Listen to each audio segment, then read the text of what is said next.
د بلوچستان حملو له پاکستان لاره ورکه کړې. د ګوادر هوایي ډګر کار درېدل او بل خو پاکستان TTP سره له مذاکراتو انکار کړی.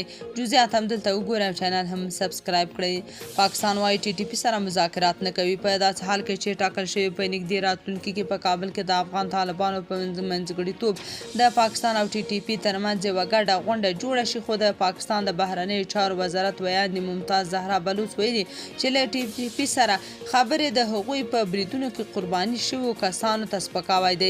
نوموړي ویلي چې له دې ډلې سره حکومت د خبرو او مذاکراتو هیڅ اراده نه لري او طالبان باید د TTP پر ضد نظامي اقدام وکړي. تر دې وړاندې طالبان ویلي و حاضر دي د پاکستان او TTP ترمنځ د منځګړو رول ولوبوي. په کابل کې د 3 اړخیزه جوړېدونکې جرګې په اړه معلومات دا دي چې له وزیرستان څخه به هم پکې د پاکستاني طالبانو یو شمېر مشران ګډون ولري. بلخوا بلوچستان چې د پاکستاني پوځ پر ضد جنګیږي او بار بار پاکستان او چین ته خبرداری ورکوي چې له بلوچستان ووځي، خو دې وروستیو بریدونو یې رښتیا هم دا 2 هیوادونه ورخطا کړي. تازه خبر دا دی چې په بلوچستان ایالت کې د تېرې اونۍ تر خونړیو بریدونو وروسته په ګوادر کې د نوي هوایي ډګر د فعالېدو چارې وځنډېدې. په ګوادر کې د چین، عمان او پاکستان په ګډه پانګونه د 200 میلیونه ډالرو په ارزښت هوایي ډګر جوړ شوی دی چې ټاکل شوې وه د پاکستان د خپلواکۍ په ورځ د اګست په 14 افتتاح شي.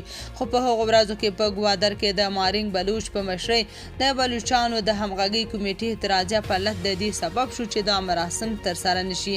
اوس د رویټرز اژانس د راپور له مخې د بلوچانو د ازادي غوښتونکي غورځنګ د وسلوالو د تېرې اونۍ د بریدونو له امله چې تر 80 ډېر کسان پکې د بلوچستان په بېلابېلو سیمو کې په یوه ورځ ووژل شول، د دې هوایي ډګر د پرانیستلو مراسم وځنډېدل.